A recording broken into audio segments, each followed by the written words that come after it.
వంటగదిలో ఎప్పటికీ అయిపోకూడని 5 వస్తువులు. పసుపు అయిపోకుండా చూసుకోవాలి. పసుపు అయిపోవడం వల్ల పిల్లల చదువుపైన ప్రతికూల ప్రభావం చూపుతుంది. అలాగే ఇంట్లో శుభకార్యాలలో ఆటంకాలు ఏర్పడే అవకాశం ఉంది. బియ్యం అయిపోగానే ఇంటి అలంకరణ కూడా అయిపోతుంది. ఇంట్లో బియ్యం ఉంటేనే లక్ష్మీదేవి సంతోషించి ఐశ్వర్యాన్ని ప్రసాదిస్తుంది. పిండి సమాజంలో వ్యక్తి గౌరవం కోల్పోయే అవకాశం ఉంది.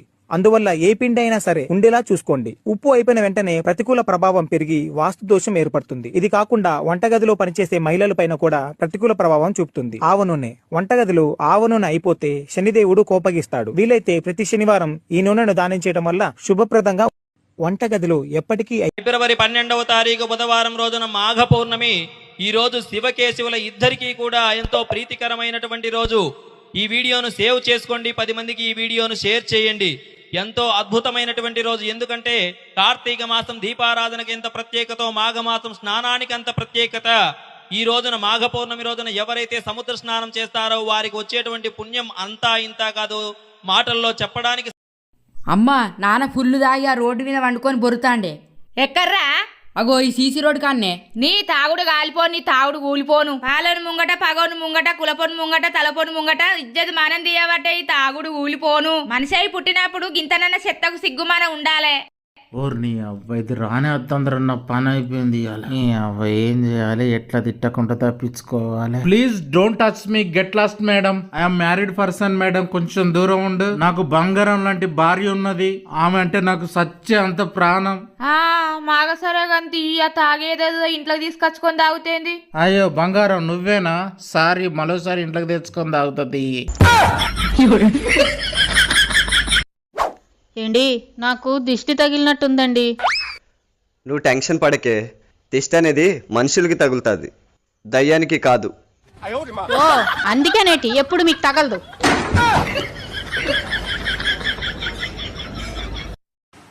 ఎక్కువగా మరిగిస్తే నీళ్లు కూడా ఆవిరైపోతాయి. అలాగే వింటున్నారు కదా అని ఇష్టం వచ్చినట్టు మాట్లాడితే బంధాలు తెగిపోతాయి. గుర్తుంచుకో మిత్రమా.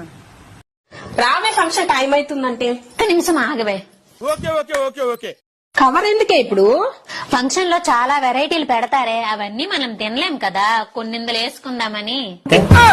మన ఇద్దరిది ఇందులో సరిపోతాయి లేదనే, నాకు కూడా కవర్ పట్టరాపో. మీరెక్కడ తయారయ్యారా బాబు? అన్నపూర్ణాదేవి శివుడి చేత భిక్షమడిగేలా చేసింది. అదెలా అంటే అన్నపూర్ణాదేవి పార్వతీదేవి యొక్క స్వరూపం, అన్ని జీవులకి ఆహారాన్ని అందించే దైవరూపం.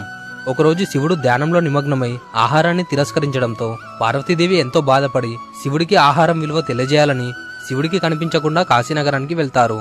కైలాసంలో పార్వతీదేవి లేకపోవడంతో శివుడు ఆకలిని అనుభవించి ఆయనకు తన తప్పు తెలిసి పార్వతీదేవి కోసం కాశీకి బయలుదేరుతారు. కాశీకి చేరుకున్నాక అక్కడ శివుడు పార్వతీదేవి వద్దకు వెళ్లి ఆహారం పెట్టమని భిక్షాటన చేశారు.